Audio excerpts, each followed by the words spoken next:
Without further ado, take it away, Steve. Well, thank you, Isaac, and thank you, Heartland, again for asking me to be on this panel. So I'm actually going to talk about draining the climate science swamp, not the policy swamp. I published junk science for a long time now. I take kind of a fundamentalist view of science. I don't know that everybody here will necessarily agree with me, but that's okay. All right, so I think the mission has already been accomplished because there is no science in climate science. I get particularly upset when I hear the term climate scientist. What is that? Okay, climate science. See, this is how we, on the left, is how we normally do science, right? It's called the scientific method. We have a hypothesis. We figure out a way to test our hypothesis. We evaluate the hypothesis, which is usually not exactly what we predicted, and we go back to the beginning. That's how science is done, okay? On the right is the climate science method. Okay, we start with, we've already made up our minds. How do we make the data fit what we've already decided? We announce the world is ending, and then we smear our critics.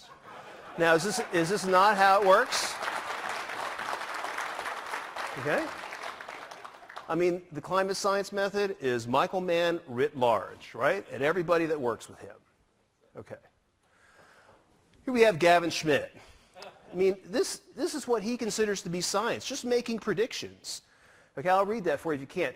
What's the use of having developed a science well enough to make predictions if in the end all we're willing to do is stand around and wait for them to come true?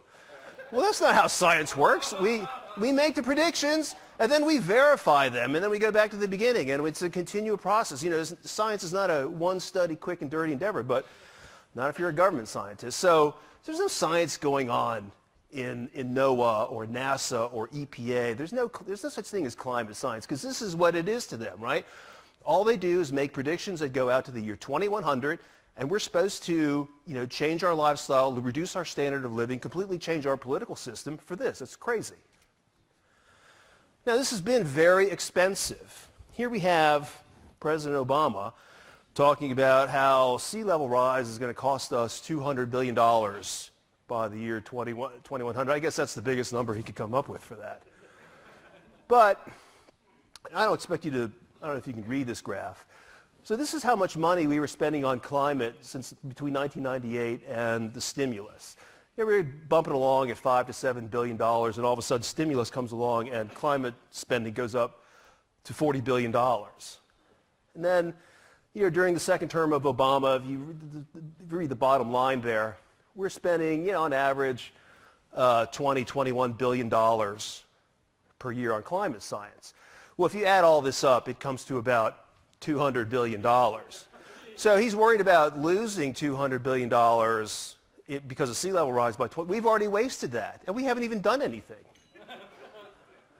And then, as many of you know, I worked in the coal industry for a number of years, and my boss was Bob Murray, who's the CEO of the largest privately held coal company in America. And he told Neil Cavuto last year that, the Obama war on coal destroyed 94% of the market value of U.S. coal companies. They went from, $69 billion down to less than $5 billion. And that is the Obama war on coal. A lot of people think, it's because natural gas came on and fracking and glut of natural gas. That's false, okay? It was the war on coal. Obama made the glut on natural gas worse because he would not allow it to be exported. They slow-walked all the export terminals. Even so, natural gas only became cost competitive with coal. I think coal is still a little cheaper. But you had the Obama war on coal regulations sitting on top of every utility in this country. So if they had an opportunity to switch out of coal into natural gas, they did. Okay, and this is the result. So it's more than just, the money we've wasted in federal budgetary outlays. It's also the real costs, and the coal industry has borne the brunt of that so far. So what have we learned from, the $200 billion we spent on climate so far? Well, we've learned nothing. Can anyone list an accomplishment of the climate science community? No. They've severely damaged the practice and reputation of science. No one knows what science is anymore. Okay, everyone calls them climate scientists. They're not scientists. It's not science. Even I slip into it because what else do you call them? The environment is not cleaner. Okay? We're burning slightly less coal. The environment is not cleaner. The public is not healthier. We have accomplished nothing. We've had just job losses. You know, coal mining communities, there's nothing else to do in those. If they can't mine coal, there's nothing else for them to do. Okay? They can't even move out of there. Who are you going to sell your house to? Because your neighbor, he's lost his job too. No one can buy your house. Okay? The destruction of wealth, just wasted money. It's been a total loss. So how are we going to fix this? Okay? Well, as I said, I'm a fundamentalist. Now, not everyone's going to agree with me on this, but that's okay. I'm open-minded. I think government needs to get out of science. I think government has perverted science. And I appreciate that. Okay, so so we have this history of junk science, which for those of you who don't know, junk science is bad science used to advance an agenda. We've had failure. You know, a lot of people like to say, well, you know, they confuse science with the accomplishment of the moonshot or the Manhattan Project. You know, we just need a Manhattan Project to fix the climate. Well, you know, the Manhattan Project and the moonshot were both, you know, very well-defined engineering projects, development of technology. You know, we had a problem and we solved it. That's engineering. That is not science. Okay? So don't let anyone confuse you that because we were able to blow up, you know, 2 Japanese cities that, you know, we can somehow create, you know, unicorn farts and turn it into energy. This is not possible. Okay? Government has politicized science, right? It's totally politicized science. And it's expensive and it's produced no benefits, okay? And here, this is a recent article in USA Today. And this is a swipe at Trump because Trump is trying to cut the federal budget. We're scaring off future Einsteins. Okay, well, let's just stop and think about this for a second. Einstein did his best work when he was a Swiss patent clerk. He did it on his own dime. He came out of his own mind. There was no government grant involved. There were no politics involved. It was just pure science. Okay, so here's some of my ideas. You know, if science is going to survive in the government, it probably will to some extent. You know, the government's got to stop funding science projects where you can't confirm the hypothesis. You know, if you're going to say, well, the temperature is going to be 4 degrees Celsius warmer in 2100, well, that's not really confirmable because no one's going to be alive to see that. It's not meaningful. It's just a waste of time. Paleo studies, you recognize the hockey stick. I mean, this stuff is ridiculous. Okay, it's not science. You can't confirm it. You can't go back and verify, you know, your claims are true. There's just no way. Why is the government it has no value. Why is the government spending money on this? The last part there is if a model is not testable in a reasonable time frame, why are we spending money on this? Data. You know, I work with statisticians all the time. And the problem with statisticians is all they care about is having a mass of something they call data. But you have to be more discerning about it. How good is this really data? Does it really mean anything? Now, one of the problems, and Lamar Smith talked about this yesterday, although not enough, with his honest bill, this is a problem of secret data. Now, this has been mostly a problem at EPA. You know, EPA, in my talk yesterday, I talked about how EPA has used particulate matter to destroy the coal industry in the war on coal. It's actually how Obama has justified his global warming rules. It's not based on CO2, it's based on PM 2.5. All done with secret data. Data that no one has seen for more than 20 years. Data that, and Representative Smith underplayed this yesterday, he subpoenaed EPA for this data, and the EPA told him to go take a hike. And he's not the first chairman that EPA has said that to. And of course, this is also a problem in the hockey stick. It gave rise to ClimateGate, the secrecy of the models and the data. We have manipulated data. All the surface temperature data is manipulated because, as Anthony Watts has shown, you know, a lot of the temperature stations are in areas where they're artificially warmed by the heat island effect. You know, airports, rooftops, asphalt surfaces. And so, somehow we're manipulating the data and we think we're creating science. We have manufactured data. This chart here, I don't know if you can see it. This is from Tony Heller, who runs the Real Climate Science blog. And, so we're claiming record temperatures for areas in the gray there where there's no thermometer. We're just making it up.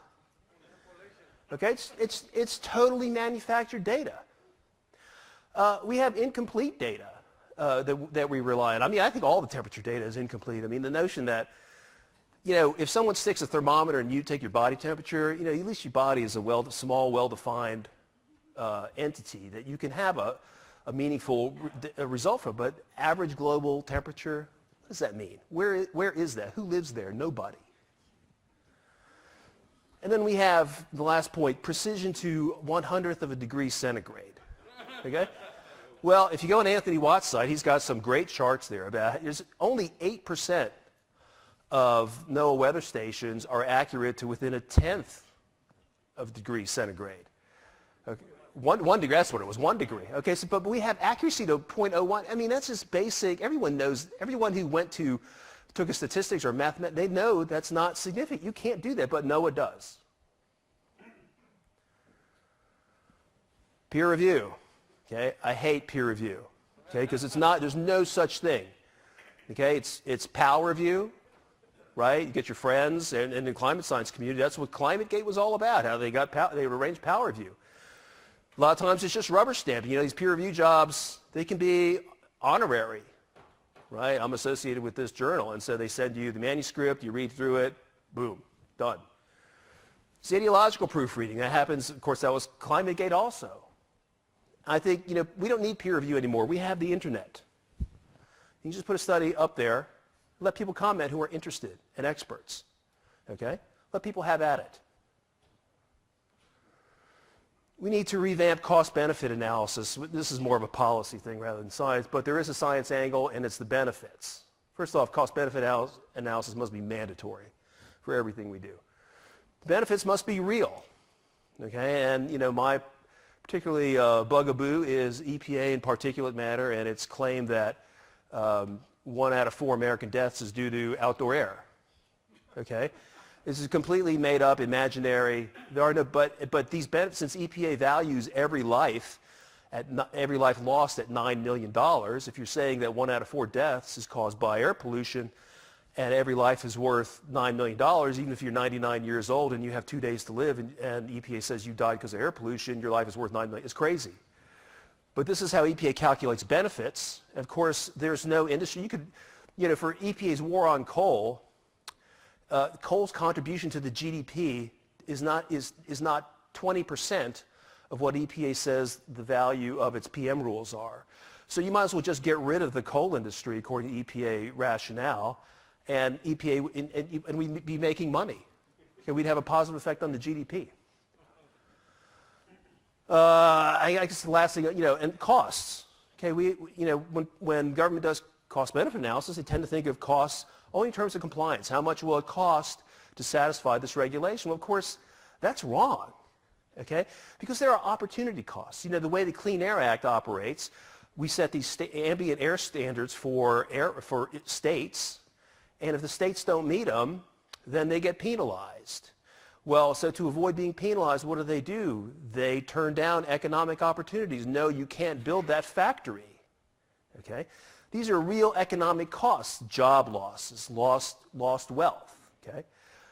My last point here is social cost of carbon. Now, I've heard people talk in this conference about social cost of carbon and what the right discount rate should be. There is no social cost of carbon, right? There is no social cost of carbon. Without fossil fuels, our society stops. There's nothing that you can't build a windmill without CO2. You can't build a solar panel without. You can't do anything. I mean, only the Aboriginals live without carbon. And even they have fires, right? So there's no such thing. Nothing happens. There's no such thing. I don't want to hear about this discount rate anymore. It's ridiculous. This should not exist anywhere. Okay? Now, some of this stuff is going to get through. There's no question about that. It always does. How do we stop it? Well, when we have major regulations, Congress there's a whole body of libertarian thought that, Congress has unconstitutionally delegated its authority to agencies like EPA, who now make laws for us. Even though they're regulators, they're not lawmakers. So, and this is not a new thought, we ought to have Congress approve all major regulations. Well, right now we have this Congressional Review Act, which, Congress has to jump through hoops if it wants to overturn a recent regulation, but that's not good enough. Any regulation where there's a significant social or economic cost, Congress must affirmatively approve it. We need to put politicians, make them, stand up for what they believe. We need to improve judicial review of science. We need to make it possible. Supreme Court nominee Gorsuch, he's big on this case, NRDC versus Chevron, Supreme Court case 1984, basically gave agencies like EPA carte blanche to do whatever they want. EPA can use the worst science in the world as long as they put it on the record and it seems plausible, it's going to pass judicial muster. That's got to stop. We need to make it possible to go in and litigate every bit of science. And I don't care how long it takes. The reason they amended the Clean Air Act in 1990 was because industry was successfully challenging EPA junk science in court. So what they did by passing the Clean Air Act amendments of 1990 was remove science from the Clean Air Act. Okay? And that has been nothing but negative. In civil courts, in federal courts, they have these things called Daubert panels, where a judge, if there's a technical issue, a judge can impanel scientists and listen to their advice. So there is a way to do this. Okay, so let's get into some specific ideas. Myron will talk about this more, I think. EPA, we need to get rid of the Clean Power Plan. We need to repeal all the Obama-Warren coal rules, even though a lot of damage has already been done. We need to eliminate the endangerment finding. Okay, that is the most important thing anybody in this room can tell the Trump administration right now. The endangerment finding must go.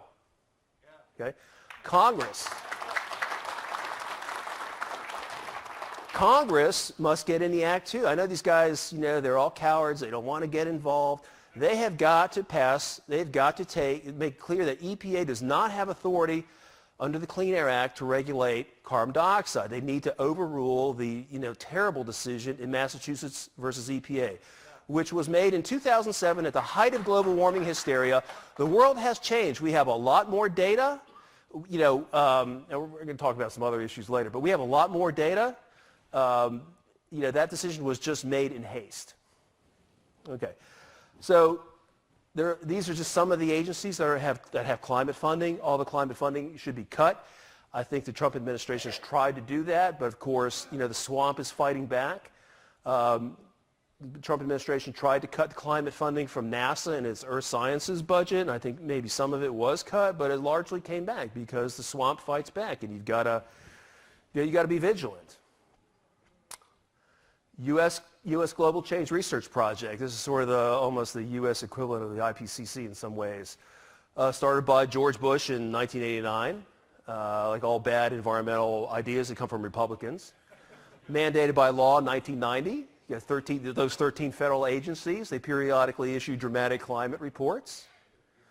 There's one pending, and the Obama administration was worried that that President Trump would just get rid of the whole program, so they accelerated the draft, which is supposed to come out in 2018. So that's another thing the Trump administration has to deal with. They spend $2.8 billion a year. It's a total waste. Okay, I mean, there's no research going. The research is they do book reports, right? It's kind of like the IPCC. It's just a book report. There's no science. To call it science is ridiculous. Of course, we have to get out of the UN, right? Get out of the UN, Clean Climate Fund. We need to leave the IPCC, and we need to get out of the UN framework on climate change, the 1992 treaty. Now, the Trump administration is considering getting out of Paris, but I think other people have said during the conference, if we get out of UNFCCC, we get out faster, it's complete, and we don't have to pay any money to the UN. What else we got here? Oh, yeah. This will warm Chris Horner's heart wherever he is. Forensics on where all the money has gone. We spent $200 billion. We have nothing to show for it. Nothing. It's just been a waste. Now, Chris has, I've done some of this too, this email, looking at the emails. We need to get all the emails, if they still exist.